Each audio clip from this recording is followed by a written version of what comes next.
Hey guys, it's Layla from Ignite and I'm here with Johnny.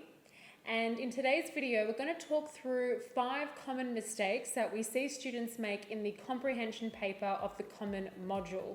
But before we get into that, if you guys do like our content, please do like and subscribe to our channel and click the bell for notifications. And if you're looking for resources to really enhance your studies through the HSC course, check out our website, Ignite HSC. But for now, let's get into today's content.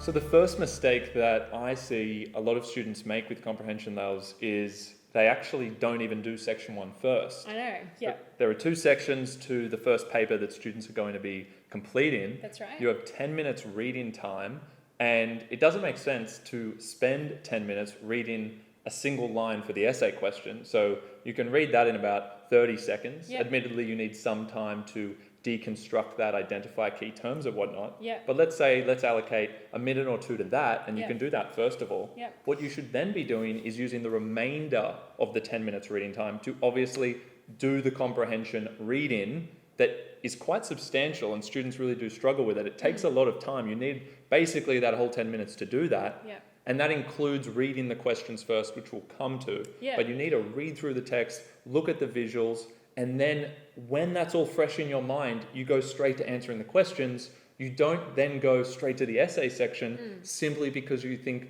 oh, I'm going to forget what I had in my essay, so I better do that first, or you feel more confident with it. Yeah. Therefore, I'll do that, and I'll come back to comprehension later. What a waste of that 10 minutes where you just loaded all that new information into your brain, and it's going to quickly dissolve because that is new information. You haven't studied those texts. That's just there fresh in your mind, and you need to execute on that straight away, not come back to it after doing the essay because you're more comfortable with it. Yeah, so a couple of things I'd add to that is firstly, I completely understand why students panic and they feel like they need to be doing the essay first. And that actually speaks to, I think, a little bit of preparation going into the exam. So you really need to be so confident with the essay that you don't need that extra time to start with that section of the paper. And I actually say to my students that I don't think you should read the essay question at all during the reading time. I would just start with the comprehension questions. And as Johnny mentioned, read through the comp questions first, and you're obviously doing that so that as you're reading through the text for that section, you're very informed on what you're reading. You want to actively read those texts. And then, of course, it makes sense if you've read those texts and they're fresh on your mind, of course you would start with that section of the paper first, as opposed to coming back to it. That time that you need to read the question for paper, or for, rather the second section of paper 1, that time you need to look at it and unpack its requirements, you can factor that in to the 40 minutes that you spend on that essay question, right?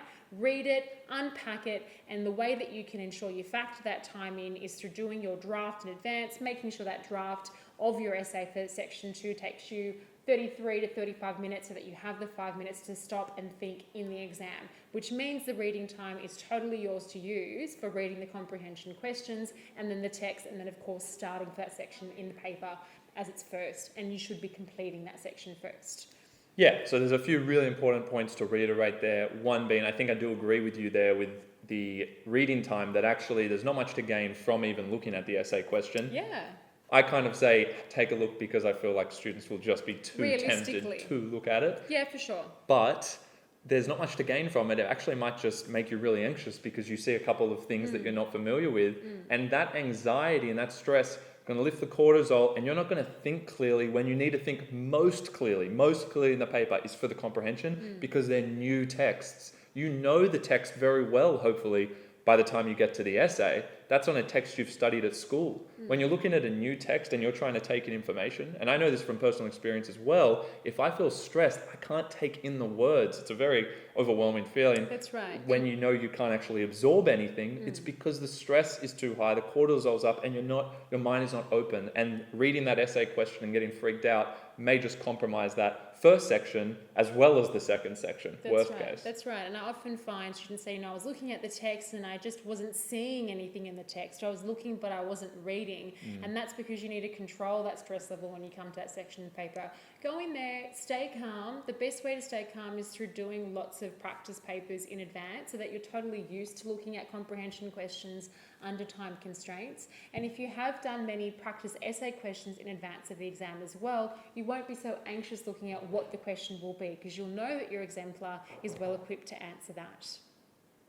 Okay, and lastly, I just want to remind you that these are based on common mistakes that students are actually making. A lot of students that Layla and I tutor are actually coming to us, especially after trials, I don't know if you found, and I would see their essay marks for section 2 come out at like 19 or 20 out of 20, and then they would show me the comprehension mark of 11 or 12, and I say, how did that happen? We practiced comprehension, and they say, I did the essay first and I ran out of time, so they missed a 7-mark question.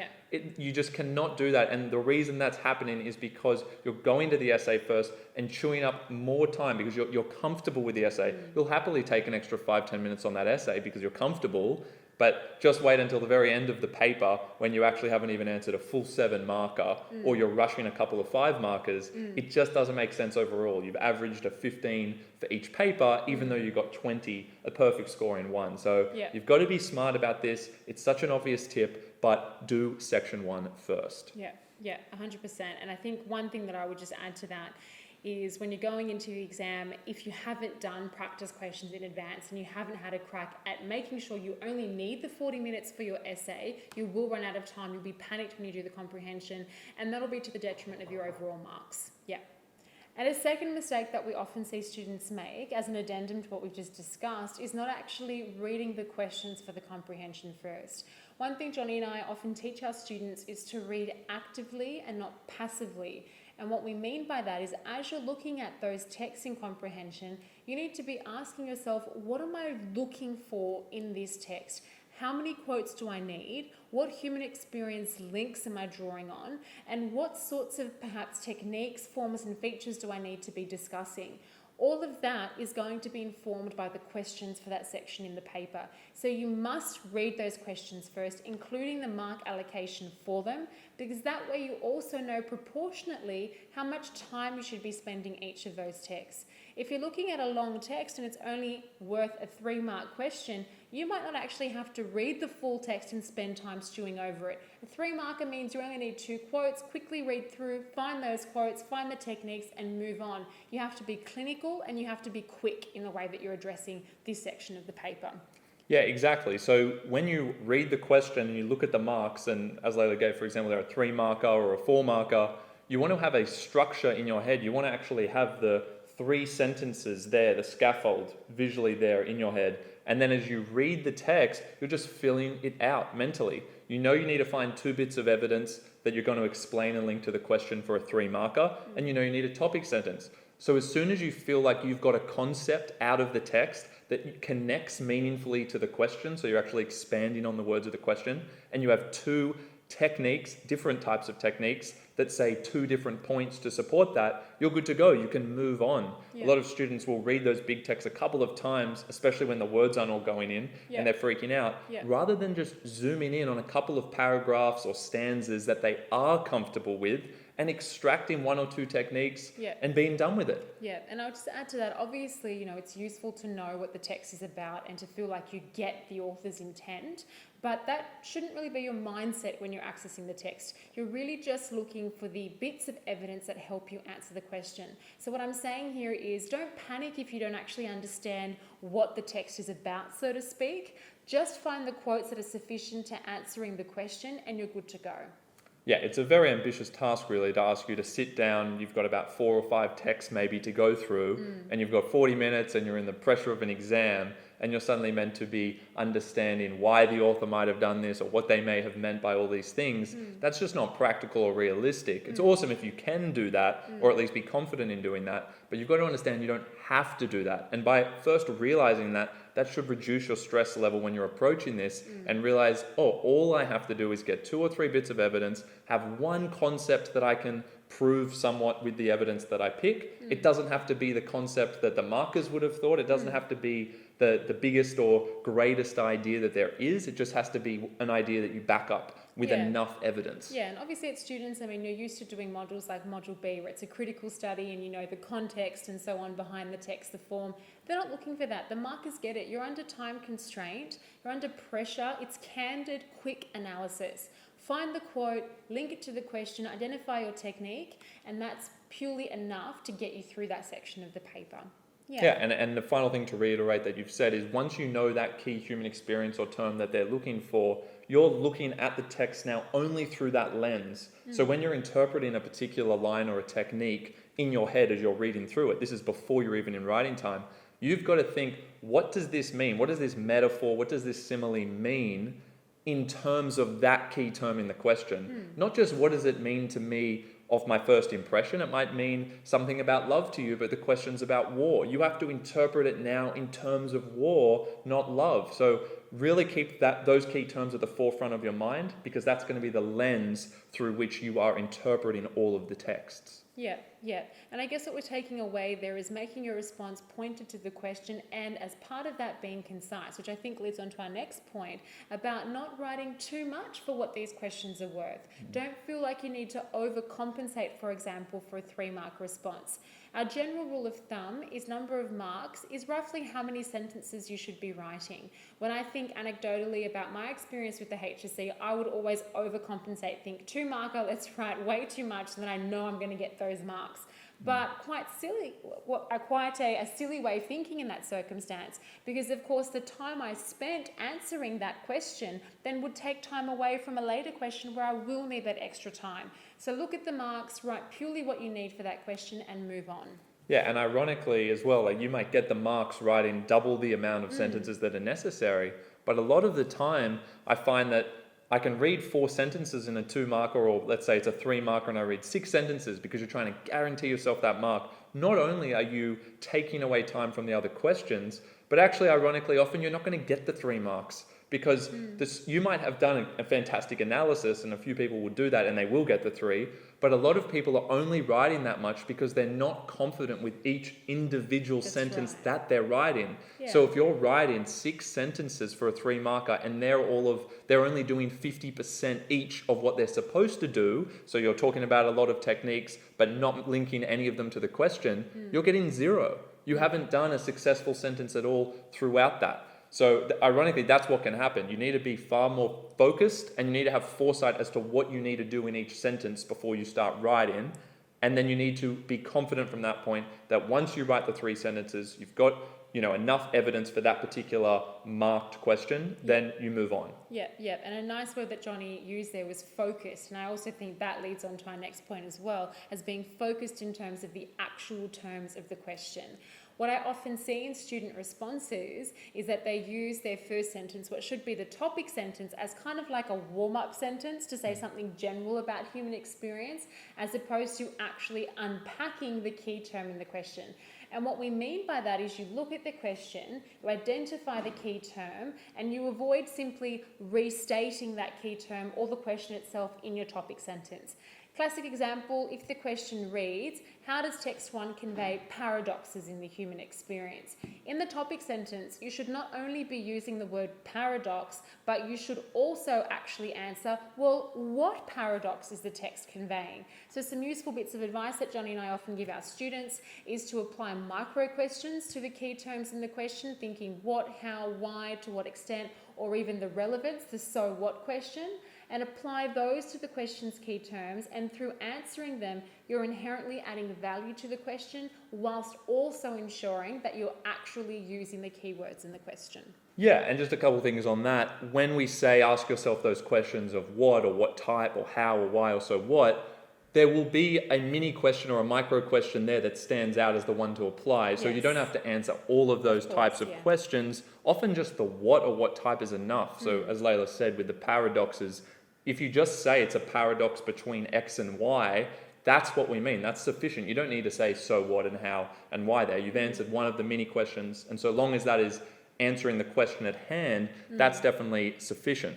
The other point to make on that is some things you might find useful to, when you think about unpacking a key term of the question, and make sure it is the actual term, is you want to put an adjective before that word. So if we had something like emotions, like what human emotions are explored in this text, you could actually put you'd say the emotion of, or you can actually put an adjective before it. So you could say hostile emotions, or you could say the emotion of hostility. So you can either put the adjective before that key term that you're going to use from the question, direct, or you can put the word followed by of to actually elaborate on it. And by doing that, you're answering that what type question. And I find that one's often applicable. Not always, but very often. Yeah.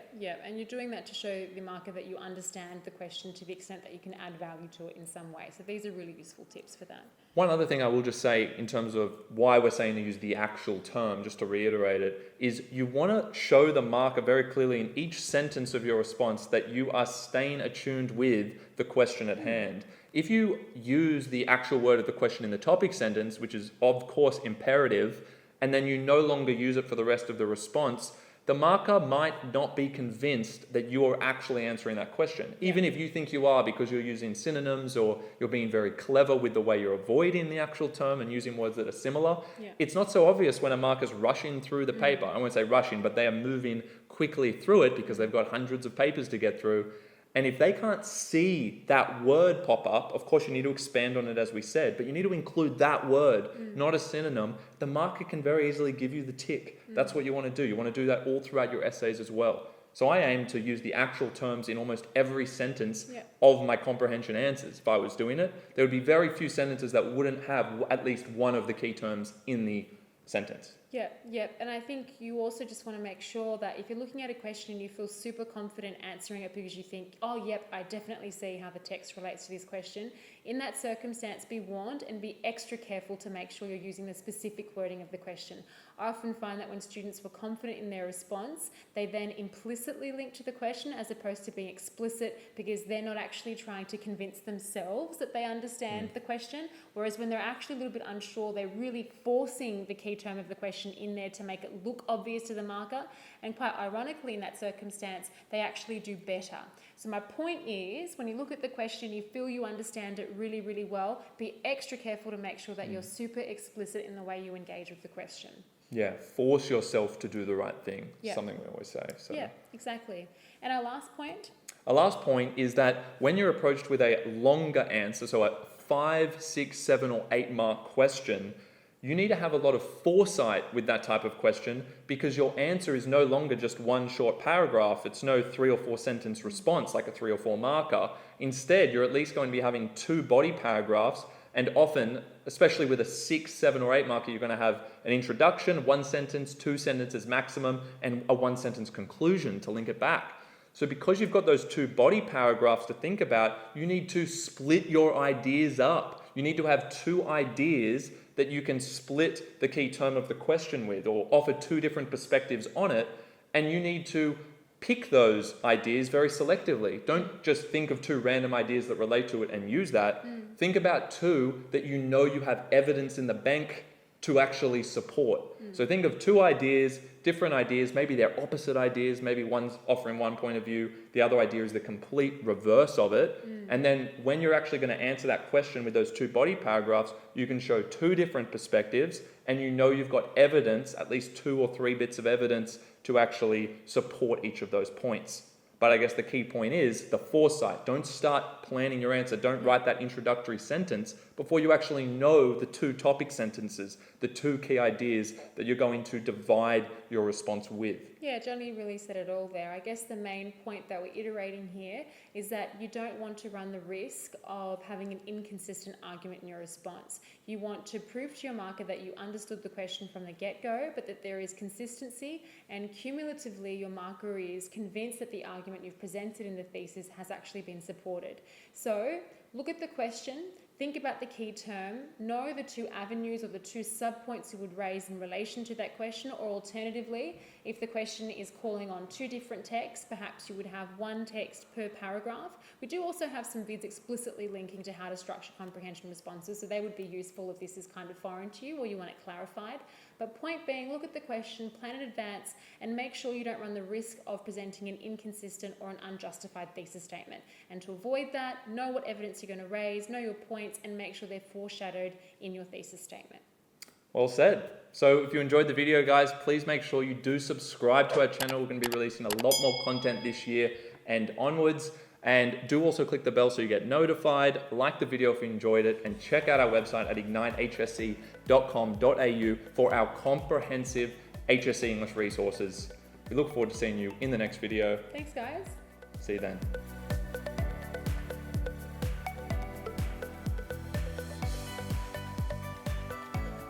Hey guys, thank you so much for watching. If you do like the content, subscribe to our channel and we'll have more videos coming your way.